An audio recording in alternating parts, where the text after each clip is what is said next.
नमस्ते विद्यार्थी मित्रांनो, best one study या एज्युकेशनल चॅनलमध्ये आपणा सर्वांचे स्वागत आहे। विद्यार्थी मित्रांनो, आज आपण बालभारती विषयातील इयत्ता दुसरी पाठ 6 चंपकला शाबासकी मिळाली हा पाठ पाहणार आहोत। चंपक डोंगर गावी राहायचा। गाव सुंदर होते। चंपकला गाव आवडायचे। विद्यार्थी मित्रांनो, चंपक नावाचा एक मुलगा आहे।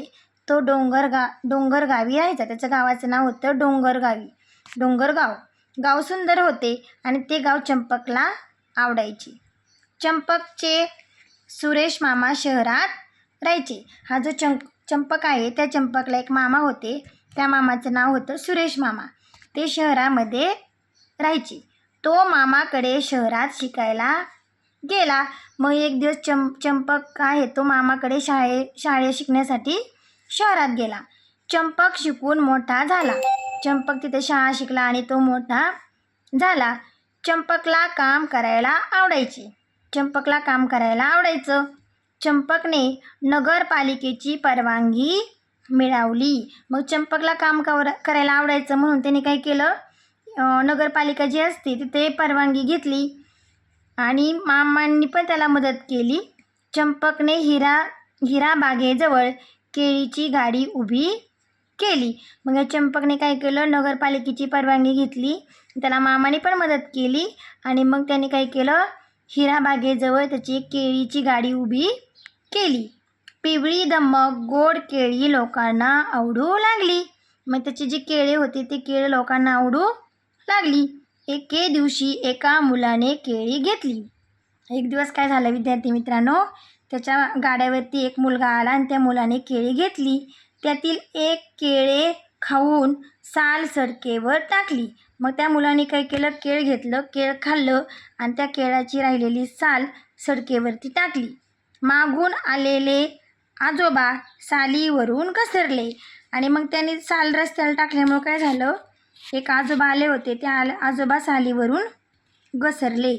पडता पडता सावरले आणि पडता पडता वाचले। चंपक धावत मदतीला गेला आणि मग चंपकने काय केलं, पटकन पळत गेला आणि त्यांना मदत केली। आजोबांना बाजूला नेऊन बसवले, पाणी दिले। चंपकने काय केलं, त्या आजोबांना एका बाजूला बसवलं आणि पिण्यासाठी पाणी दिलं। चूक मुलाने केली, पण चूक आपलीच समजून चंपकने आजोबांची माफी मागितली। विद्यार्थी मित्रांनो, मुलाने काय केलं होतं, केळीचं सलपट म्हणजे जे साल आहे ते सडकेवर टाकलं होतं आणि त्याच्यामुळं आजोबा पडले होते। पण चंपकला असं वाटलं की ही चूक माझीच आहे असं समजून त्याने काय केलं, आजोबांची माफी मागितली। त्यामुळे आजोबांनी त्याला काय केलं, शाबासकी दिली। चंपकने गाडीजवळ कचरा कुंडी ठेवली आणि मग या प्रसंगानंतर चंपकने काय केलं, त्याची जी केळीची गाडी होती त्या केळीच्या गाडीच्या शेजारी एक कचरा कुंडी आणून ठेवली। केळी खाऊन लोक साली कचरा कुंडीत टाकू लागले। कचरा कुंडीमुळे काय फायदा झाला, लोक केळी खाऊन सालपाटी किंवा सालं कचरा कुंडीत टाकू लागली। नगरपालिकेची कचरा गाडी कचरा नेऊ लागली। मग कचरा कुंडीतला कचरा नगरपालिकेची गाडी आली की ती घेऊन जाऊ लागली आणि त्याच्यामुळं काय झालं, सडक साफ राहू लागली। म्हणजे कचरा हा खाली न पडता कचरा कुंडीत पडला। नगरपालिकेची गाडी कचरा घेऊन गेली, त्याच्यामुळे सडक स्वच्छ सुंदर राहू लागली। यामुळे चंपकला खूप आनंद झाला। विद्यार्थी मित्रांनो, व्हिडिओ संपूर्णपणे पाहिल्याबद्दल आपले आभार आणि असेच नवनवीन शैक्षणिक व्हिडिओ पाहण्यासाठी चॅनलला लाईक व सबस्क्राईब करा। धन्यवाद।